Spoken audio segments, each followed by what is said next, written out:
นี่เนาะทุกคนเนาะตอนนี้เรามาอยู่จุดที่สูง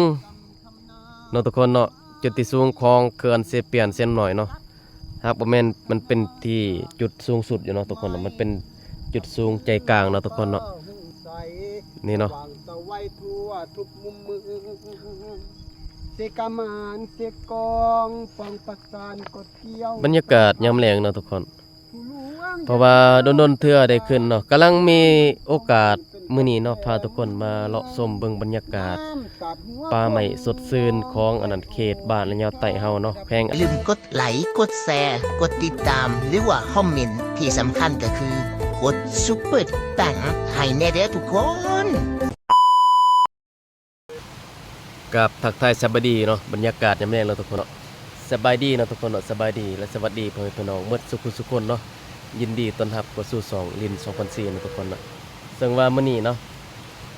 สิพาทุกคนไปอันนั้นลินเขื่อนเนาะทุกคนเนาะบรรยากาศก็ยามแลงเนาะทุกคนเนาะบรรยากาศเนาะตอนนี้เรากำลังไปกับเสี่ยวเนาะทุกคนเนาะซึ่งว่าไป2คนเนาะไปหาโมงแรงกันยังอันนั้นมีแดดอยู่เนาะทุกคนเนาะตอนนี้เรามาอยู่อันนั้นครัวเนาะทุกคนอยู่ครัวเนาะตอนนี้เนาะตอนนี้เราอยู่ครัวเนาะเฮ้ยไปจ้างตอนนี้เดี๋ยวสิอันนั้นพาทุกคนขึ้นไปเบิ่งอยู่อันนั้นเทิงเขื่อนเลยเนาะเทิงอันนั้นทักซีบ่อันนั้นบ่แม่นน้ำเนาะทุกคนเนาะเป็นอันนั้นโอมุงเนาะทุกคนเนาะเดี๋ยวอันนั้นสิพาทุกคนขึ้นไปเบิ่งเลยเนาะไปชมเบิ่งบรรยากาศยามแลงเนาะทุกคนเนาะนี่เนาะบรรยากาศยามแลงก็ยังมีแดดอยู่เนาะทุกคนเนาะไป2คนเนาะมื้อนี้เนาะเดี๋ยวสิอัปเดตสถานการณ์การไปเนาะทุกคนเนาะตอนนี้เรามาอยู่กลางในอันนั้นครัวตัดพอกเนาะทุกคนเนาะบอกบ่1บ่แม่นบ่เสียบอกบ่1เนาะบอกทมิตเดี๋ยวสิอันนั้น EP ต่อไปก็สิอัปเดตบอกอันนั้นโตเบอร์2เนาะทุกคนเนาะเป็นอันนั้นอยู่อันนั้นเด้อทุกคนเด้ออยู่อันนั้นอัตตปื้อเฮาเนาะทุกคนเนาะตอนนี้กำลังอันนั้นไปเนาะเดี๋ยวสิอัปเดตบรรยากาศเลยเนาะทุกคนเนาะกดไลค์กดแชร์เด้อจักตอนนี้เฮาอันนั้นกำลังไปแล้วทุกคนเนาะน้ำก็โอ้ยสีคุ้นๆอยู่เนาะทุกคนเนาะเดือน6เขาว่าเดือน8เต็มโลดท่วมโลดเดือน8เดือน9ท่วมบ่อยู่หรอกเพราะว่า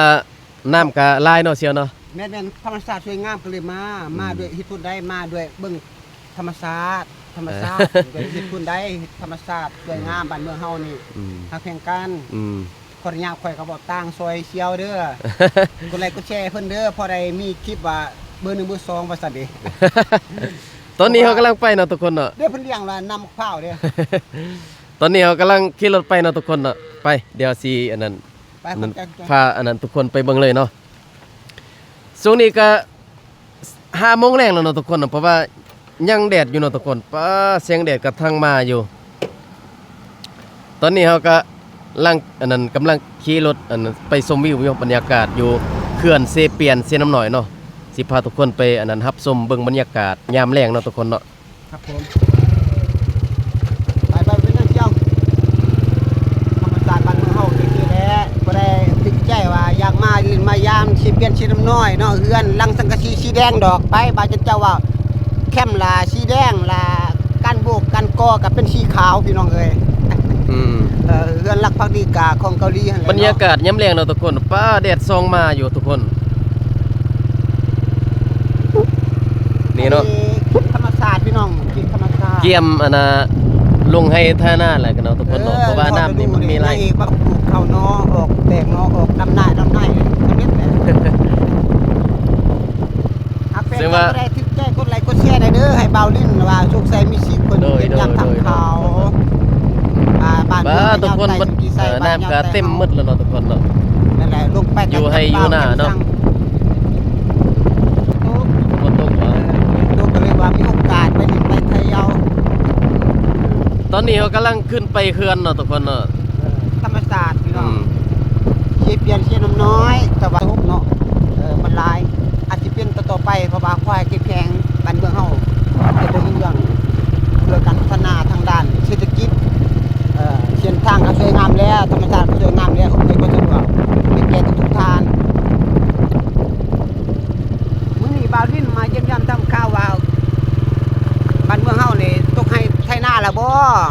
เขาก็ลงเด้ๆเพิ่นก็เฮ็ดให้ไถนาเลยเด้ ตอนนี้เฮาอันนั้นทุกคนเนาะกำลังอันนั้นขึ้นไปเนาะ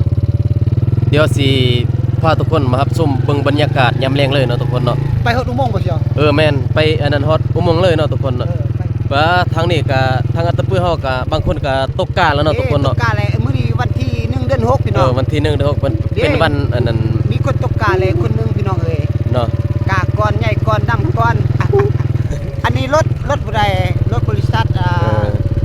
แม่นบริษัทอันนั้นหัวหน้าเพิ่นเนาะขออนุญาตนำกามื้อนี้พักผ่อนยังทำข้าวพี่น้องเอ้ยแคมป์เฮา เป็น ธรรมชาติ อันนั้น งาม บรรยากาศยามแลงเนาะทุกคนเนาะอันนี้มันเป็นอยู่ลุ่มเนาะทุกคนเดี๋ยวสิอันนั้นพาทุกคนขึ้นไปเทิงเลยเนาะไปซองเซียวเนาะทุกคนเนาะมื้อนี้เนาะว้าบรรยากาศยามแลงเนาะทุกคนเนาะเดี๋ยวอันนั้นสิพาอันนั้นทุกคนขึ้นอันนั้นไปเทิงเลยเนาะทุกคนเนาะเพราะว่าตอนนี้เขากำลังขึ้นเทิงเนาะตอนนี้เขามาอยู่จุดในอันนั้นที่ต่ำเนาะทุกคนเนาะเดี๋ยวสิอันนั้นขึ้นไปที่จุดสูงเนาะสิอันนั้นถ่ายเบิ่งบรรยากาศเลยเนาะทุกคนเนาะว่าสิเป็นอะไรเนาะไปตอนนี้กำลังไปเนาะทุกคนนี่เนาะป้ายเนาะเซเปียนเซน้ำหน่อยเนาะทุกคนเนาะ ได้เป็นความอะไรอาวรณ์ บรรยากาศยามแรงเนาะทุกคนเนาะ แม่น โอ้ก็ดนเทื่อได้มาขึ้นอยู่อันนั้นเขื่อนเซเปียนเซน้ำหน่อยเนาะนี่เนาะกำลังมื้อนี้เฮาขึ้นไปเบิ่งบรรยากาศยามแรงเนาะทุกคนเนาะว่าสิเป็นแบบใดอยู่ที่โอมุงเนาะทุกคนบ้านเมืองเฮาเองพี่น้องเอ้ยบ่ได้ แม่นๆๆ บ้านเมืองเฮาเองก็เลยติดตามไปแต่บ่ติดตามเด้อพี่น้องเด้ออย่าติดตามคิดถึงได้มื้อนี้ตา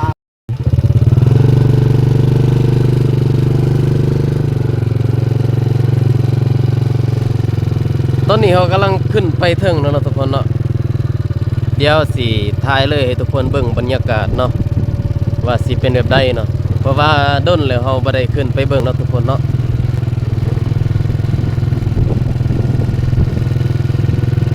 ทางนี้ก็อาจก็บ่ได้ปูย่างเนาะทุกคนเนาะบ่ได้อันนั้น น้ำมือเขาคือยานี่ แม่นๆๆ อันนี้เรียกเขาขอความยินดีทางพวกกันที่ลูกแต่งชีวิตทางมวลภาคมัน ทางขึ้นก็อาจสิเป็นข่อยน้อยหนึงเนาะทุกคนเนาะบ่เพราะว่าทางนี่มันเป็นทางอันนั้นเขาอันนั้นเนาะรุดเนาะทุกคนเนาะรุดกลางตีนผู้เนาะทุกคนเนาะ นั่งพี่น้องคนแต่สัตว์ซื้อต่อกันบ่มีปัญหากับอันนี้ได้เพื่อความปลอดภัยทางการทำ ทางขึ้นก็สิประมาณนี้เนาะทุกคนเนาะพร้อมยามเนาะพร้อมยามเวลากลางคืนเนาะเป็นบริษัทสัญญาวงศ์เนาะทุกคนเนาะหัวทางประมาณอีกจักหลักเสียวสิฮอด ประมาณลักนึง เออ ประมาณนึงหัวถุงมงธรรมศาสตร์เรื่องงามพี่น้อง เอ เด้อ อ เป้าหมายที่ไปนี่อยากเป็นธรรมศาสตร์เด้อพี่น้องเด้อว่าระยะไต่มันอยู่แปลงใดมันใกล้แบบใด โอ้ทางนี้ก็เป็นทางผู้ย่างอยู่เนาะทุกคนเนาะเขาสะอาดจบงามเขาเฮ็ดใหม่เนาะทุกคนเนาะ เพิ่นจะนำหน้าผ่านทาง ผู้ย่างก็ประมาณเท่าใดเสียวประมาณ20เมตรเนาะทุกคนเนาะนี่ทางนี้ก็บ่ได้ปูอีกเนาะทุกคนเนาะปูแต่จุดสำคัญกันสิว่า โอ้ทางนี้ก็ปูอีกเนาะทุกคนเนาะ แม่น ว้าดนๆขึ้นเทื่อเนาะทุกคนเป็นสะอาดงามตาเนาะทุกคนเนาะ จากพัฒนเพื่อสร้างเพื่อความเป็นว่าเป็นไงระบาดเมืองเฮานี่ ว้างามขนาดเนาะทุกคนเนาะโอ้ทางนี่โอ้เขาเฮ็ดเพื่ออันนั้นเพื่อให้อันนั้นเด้น้ำบ่ไหลใส่นี่เด้เพราะว่ามันมีน้ำห้วยเนาะทุกคนเนาะน้ำห้วยน้ำห้องนั่นแหละยันว่ามันไหลเซาะก็เรียกว่าเฮ็ดทางใหม่เนาะทุกคนเนาะเพราะว่าเฮาก็มื้อนี้กำลังขึ้นเนาะทุกคน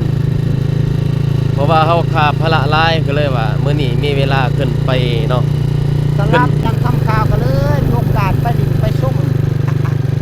นี่ก็ตอนนี้ก็อยู่ทั้งผู้แล้วเด้เนาะทุกคนเนาะ แม่นผู้ที่อยู่ตรงหน้าพักที่ต้องลาพวกพักที่ชาติก็ขึ้นอยู่ว่าจิกเทค อันนี้มันเป็น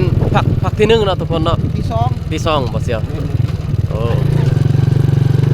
ที่ต้องก็อยู่เทิงเลยที่3เลยนี่ที่เทิงเลยที่เช็คที่ บรรยากาศยามแลงก็โอ้ยเย็นซื่อๆเนาะทุกคนเนาะโอ้ยธรรมชาติก็สดใสดีเนาะทุกคนนี่เนาะโอ้ย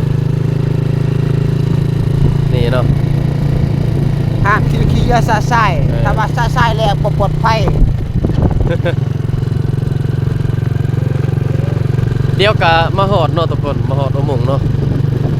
มันส่วนสลบสลีเลยพี่น้องเดินหาเดินลงนี่ประชาชนเฮานี่ก็จะที่และทำมาหากินเรียกว่าธรรมศาสตร์ชีวิตพี่น้องเอ้ย ธรรมศาสตร์ชีวิตก็คือสายผู้ดวงพี่น้องเอ้ยเรียกสายผู้ดวงเด้อจากนั้นสิลงไปบ้านจำปาพี่น้องบ้านจำปากับของเมือง ไปหาบ้านสะพานทองเนาะสายน้ำเด้ธรรมชาติล่ะมีแต่น้ำในพี่น้องเอ้ยบ้าน นี่เนาะทุกคนเนาะบรรยากาศยามแลงอยู่อันนั้นเทิงอุโมงค์เนาะ เออแต่ว่ายังคือเก่าอยู่ดอกเก่าของเฮาแต่ว่าทางในเฮาบ่ทันจักคือกันพี่น้องแต่ว่าทางนอกเด้อจักปลอดภัยแล้วแต่เชียวรีวิวให้ เนาะทุกคนเนาะตอนนี้เฮามาฮอดอยู่อันนั้นจุดของอุโมงค์เนาะทุกคนเนาะไปซองเสียวเนาะทุกคน ซึ่งว่าเบื้องนี้เบื้องอันนั้นซ้ายมือนี่เฮาอันนั้นเนาะเป็นเป็นน้ำไหลเนาะทุกคนเนาะเบื้องขวามือนี่แต่ว่าบ่มีน้ำเนาะทุกคนเป็นปากซื่อๆเนาะทุกคน แต่ว่าเบื้องซ้ายมือนี่มันมีน้ำเนาะนี่เราทุกคนเนาะบรรยากาศอยู่ที่อุโมงค์เนาะพาทุกคนมาเลาะชมเบิ่งบรรยากาศเนาะนี่แหล้วเนาะไปแต่ว่าดนๆได้ไปเทื่อเนาะทุกคนเนาะอยู่ที่อุโมงค์เนาะบรรยากาศยามแลงกะนี่เนาะบ่ได้ถ่ายรูปบ่เสี่ยว ไปเบิ่งข้างหน้า เออเดี๋ยวสิอันนั้นเนาะพาทุกคนไปเบิ่งอันนั้นวิวธรรมศาสตร์เนาะเดี๋ยวสิพาอันนั้นทุกคนไปอันนั้นเนาะเบิ่งบรรยากาศสิอันนั้นเนาะถ่ายบรรยากาศให้ทุกคนเบิ่งเนาะทุกคนเนาะตอนนี้เรากำลังขี่รถไปเนาะขี่รถไปเบื้องนี่แหละทางลาวเฮาเนี่ยเนาะทุกคนเนาะ